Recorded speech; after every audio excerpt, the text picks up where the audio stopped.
दशहरा, जिसे विजयादशमी के नाम से भी जाना जाता है, भारत के प्रमुख त्योहारों में से एक है। यह न केवल एक धार्मिक पर्व है, बल्कि यह मानवता के लिए विजय और अच्छाई का प्रतीक भी है। इस पर्व की पृष्ठभूमि में कई कहानियां और किंवदंतियां जुड़ी हुई हैं, जिनमें से सबसे प्रमुख है भगवान राम और रावण की कहानी। रावण, जो लंका का राजा था, को उसकी शक्ति, ज्ञान और वैभव के लिए जाना जाता है। हालांकि उसकी अहंकार और दुष्कर्मों ने उसे एक दुष्ट चरित्र बना दिया। रावण ने सीता का अपहरण किया, जो भगवान राम की पत्नी थी।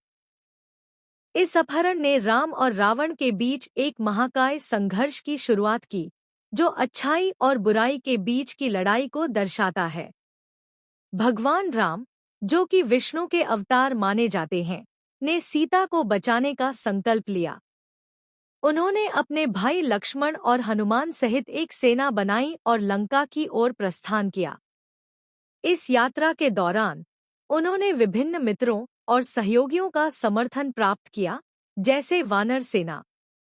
यह यात्रा न केवल युद्ध की तैयारी थी, बल्कि राम के चरित्र और उनके धर्म की भी परीक्षा थी। राम ने लंका पहुंचने के बाद रावण के साथ युद्ध शुरू किया। यह युद्ध अनेक चरणों में विभाजित था। दोनों पक्षों ने अपनी अपनी ताकत और रणनीति के अनुसार लड़ाई की। राम ने अपनी बुद्धि और शक्ति का प्रयोग किया, जबकि रावण ने अपनी मायावी शक्तियों और युद्ध कौशल का। इस युद्ध में कई दानव और देवता शामिल हुए, और यह एक ऐतिहासिक और महाकाव्य लड़ाई बन गई। अंततः राम ने अपनी कड़ी मेहनत और समर्पण से रावण को पराजित किया। रावण की मृत्यु के साथ सीता को मुक्त किया गया।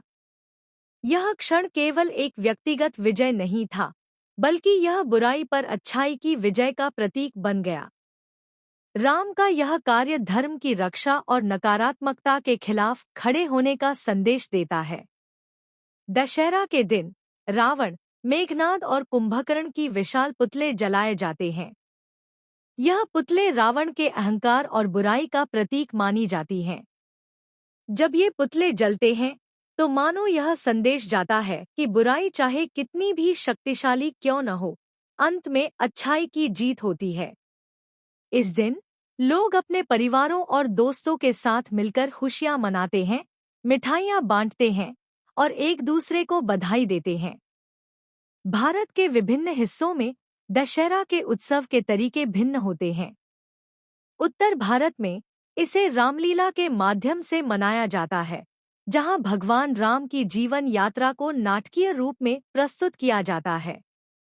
वहीं कर्नाटक और तमिलनाडु में इसे नवरात्रि के अंतिम दिन मनाने की परंपरा है, जिसमें देवी दुर्गा की पूजा की जाती है। दशहरा का पर्व हमें यह सिखाता है कि हमें हमेशा सत्य, धर्म और न्याय के मार्ग पर चलना चाहिए। यह पर्व हमें बताता है कि जीवन में हमें कई कठिनाइयों का सामना करना पड़ सकता है, लेकिन हमें अपनी मेहनत और निष्ठा से कभी हार नहीं माननी चाहिए। दशहरा केवल एक धार्मिक पर्व नहीं है, बल्कि यह सामाजिक और सांस्कृतिक एकता का प्रतीक भी है। इस अवसर पर लोग एक दूसरे के साथ मिलकर खुशियां मनाते हैं, जिससे समाज में एकता और सामंजस्य बढ़ता है। यह पर्व हमें भाईचारे और सहिष्णुता का संदेश देता है। दशहरा का पर्व केवल रावण के पराजय का उत्सव नहीं है, बल्कि यह अच्छाई की विजय, सत्य की प्रतिष्ठा और मानवता के लिए एक महत्वपूर्ण संदेश लेकर आता है। यह हमें यह याद दिलाता है कि चाहे परिस्थितियां कितनी भी कठिन क्यों न हों, अंततः सच्चाई और अच्छाई की जीत होती है। इस पर्व को मनाते समय हमें अपने अंदर की बुराइयों को समाप्त करने और अच्छे कार्यों की ओर अग्रसर होने का संकल्प लेना चाहिए।